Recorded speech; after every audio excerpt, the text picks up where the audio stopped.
Jadi ini saya mengambil dari beberapa sumber dan yang memang kita banyak temukan di lapangan. Jadi gejalanya itu memang sih berbeda ya. Jadi antara satu orang yang ini dengan satu orang yang ini itu hampir rata-rata itu beda. Jadi yang paling unik itu coba gini. Kalau misalkan pas dia sadar, dia bangun itu nggak ngeluh. Tapi kita coba cek pas tidurnya. Jadi kita ambil judul gejalanya itu yang pas dia saat tidur. Jadi yang pertama gejala pada waktu tidur itu yang pertama itu dia insomnia. Insomnia itu ya susah tidur. Susah banget tidur. Orang-orang udah pada ke alam mana, dia masih melek aja. HP udah dimatiin, lampu udah dimatiin, tetap aja ngelayar. Susah tidur. Kalau seperti itu, coba cek. Jangan main Alprazolam aja, jangan main Xanax aja, jangan main diazepam aja. Coba cek dengan ruqyah. Oke. Yang kedua itu cemas, was-was. Was-wasnya itu cenderung pas saat malam. Makanya di surah An-Nas ya, yuwaswisu fi sudurin nasi minal jinnati wan nas. Jadi kita itu memohon perlindungan kepada Allah itu ya dari was-was, dari cemas. Datangnya dari mana? Minal jinnati wan nas ya. Dari gangguan yang dalam bentuk jin, dalam bentuk manusia, atau dalam bentuk manusia. Yang ketiga itu, kalau misalkan coba cek, kalau misalkan ada yang tidur terus gigi gerahamnya itu beradu terus cepat-cepat gitu, cekit-cekit kayak gitu, cekit. Itu coba cek dengan ruqyah. Bisa jadi itu adalah merupakan salah satu jenis gangguan yang ada itu, yang berasal dari jin. Yang selanjutnya, kalau misalkan pas lagi tidur, tiba-tiba dia ketawa. Atau tiba-tiba dia menangis. Pas lagi tidur, hati-hati juga. Ini harus kita waspadai bahwa ini adalah merupakan gangguan dari jin. Selanjutnya lagi adalah kadang dia suka merintih saat tidur. Seolah-olah dia itu biasa aja, nggak ada kesakitan, tapi pas lagi tidur dia seolah-olah lagi merasakan satu sakit yang sakit gitu, merintih. Terus sleep apnea itu kayak orang ketindihan, pasti pernah ya merasakan sleep apnea. Jadi kita itu tiba-tiba merasakan sesek, tangan nggak bisa digerakkan, seolah-olah kita itu ada yang nindih. Apa ini? Susah banget buka mata, susah. Dulu saya sering asli. Apalagi pas zaman di asrama. Dulu saya kuliah di Poltek. Di asrama luar biasa, sering saya mengalami kejadian seperti itu. Apa itu? Pas ingat bacain ayat kursi, lepas. Terus lagi ada yang yang berjalan saat tidur, gundang. Hati-hati ya. Kadang gini, ada benar ini di kampung saya yang gini. Jadi saking dia sering gundang, si orang tuanya itu kalau tidur itu semua pintu dikunci. Biar dia nggak keluar. Soalnya pernah dia diketemukan waktu itu pas gundam itu udah mau jalan ke arah makam. Jadi dia sadar, nggak ingat, nggak tahu. Pas udah dikunci pun dia bisa tahu gitu kuncinya di mana. Heran juga. Canggih. Terus selanjutnya lagi adalah di mimpi ya. Kalau misalkan kita mimpi, yang di dalam mimpi itu ada binatang. Binatangnya anjing, kucing, harimau, ular, tikus. Hati-hati. Kalau yang sering mimpi, di dalam mimpinya itu ada binatang-binatang seperti itu, hati-hati. Ini dalam artian luas ya. Bisa ada yang menyeramkan, bisa ada yang enggak. Ini menurut pengalaman saya. Tapi ada juga yang binatangnya itu yang memang menyeramkan, emang niatnya nyerang gitu. Wah, kalau itu mah udah hasil. Termasuk saya dulu pernah gini, mimpi itu saya dikejar-kejar sama ya kayak King Kong itu, gorila gitu. Luar biasa. Dan setelah saya waktu itu sambil belajar mengamalkan bacaan ruqyah, ayat-ayat ruqyah, luar biasa. Dengan membaca ayat ruqyah, dengan menghafalkan ayat ruqyah, sebenarnya kita itu lagi meruqyah diri kita sendiri. Selanjutnya lagi adalah mimpi yang menyeramkan, atau mimpi yang pas bangun kita itu, yang pas bangun tidur kita itu merasa capek. Pas bangun itu, atau pas bangun itu kita malah merasa bersyukur bahwa itu tuh mimpi. Ada yang pernah ngalamin ya? Jadi pas bangun itu, alhamdulillah ya Allah, ternyata ini cuma mimpi. Atau ada lagi yang gini, kita mimpi seolah-olah kita itu jatuh dari tempat yang tinggi. Coba rasain gimana? Ada yang pernah ngerasain jatuh dari tempat yang tinggi, lagi tidur, tek, wih, gitu, rasanya itu gimana gitu. Dan pas bangun itu, alhamdulillah ini cuma mimpi. Terus selanjutnya lagi ada yang lebih ekstrim, yaitu mimpi kita itu berada di area pekuburan.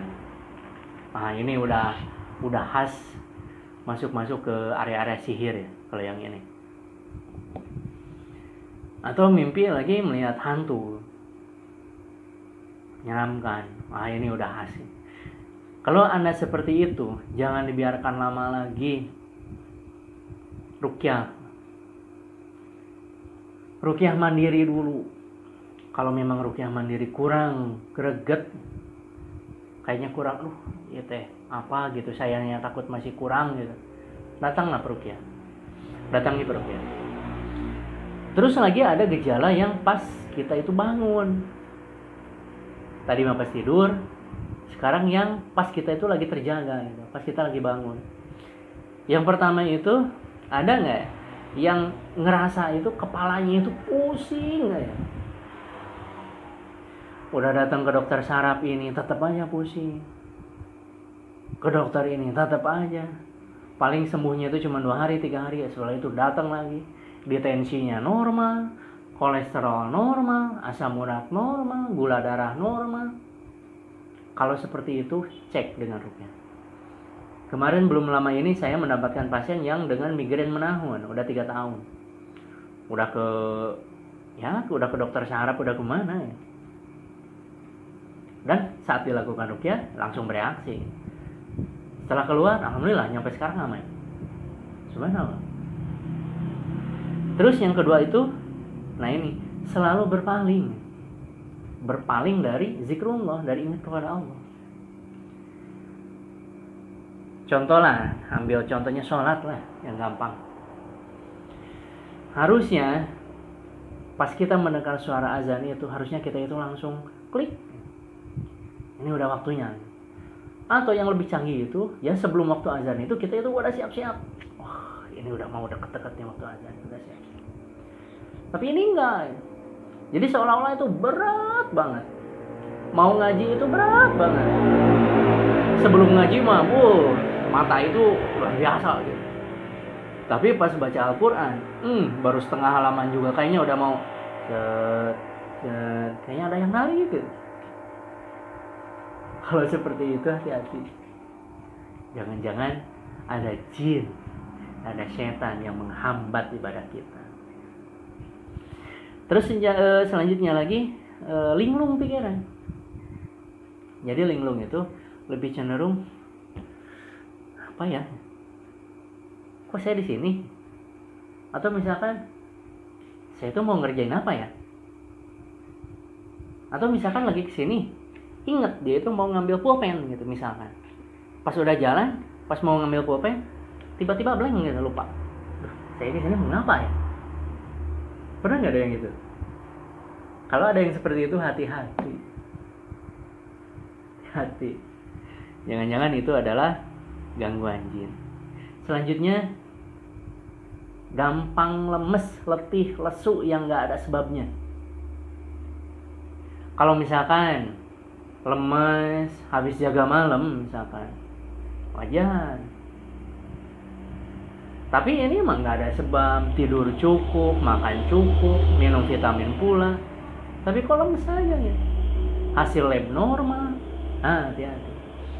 Ini harus dilakukan lah, harus dilakukan ruqyah. Terus selanjutnya lagi, kesurupan. Kalau udah kesurupan malah itu mah udah khas lah. Mau jinnya dalam bentuk eksternal yang dari luar, atau misalkan jin yang memang ada di dalam dirinya yang sewaktu-waktu terpicu kalau ada keadaan-keadaan tertentu. Lagi marah, lagi sedih, atau misalkan lagi ada sesuatu lah. Kadang gini, sering ya di kampung saya itu, misalkan ada hajatan, terus nggak ada hadiah dulu, tiba-tiba ada yang kesurupan. Kamu nggak sopan mau ngadain acara gini, nggak ngasih tahu dulu.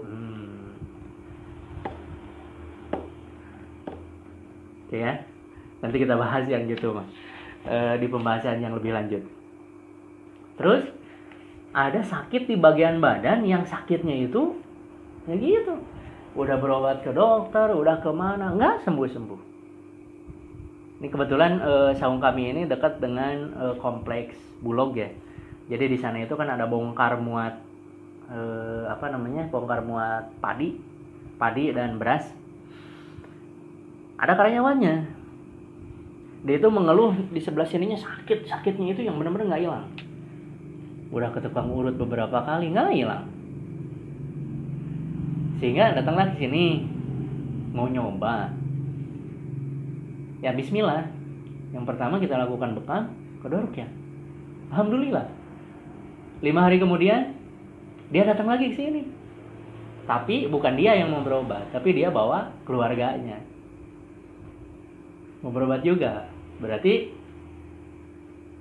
secara nggak langsung dengan postur gerakan tubuhnya itu, dia mengatakan bahwa alhamdulillah dengan teknik seperti ini luar biasa, saya juga sembuh. Makanya saya bawa keluarga saya sih.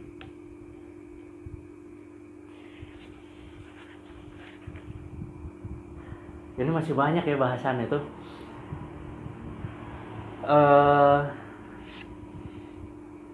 Kebetulan udah 10:30. Kita cut dulu. Besok lah insya Allah kita lanjutkan. Besok hari Jumat. Insya Allah kita lanjut. Masih banyak bahasanya. Ini masih cangkang. Masih banyak bahasanya ke hal-hal yang lebih dalam. Yang mudah-mudahan apa yang kita diskusikan ini menjadi diskusi yang sangat bermanfaat.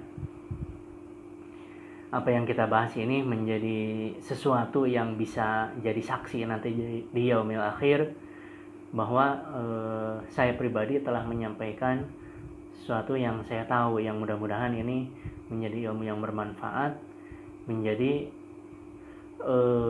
amal yang bisa mengalir terus-menerus.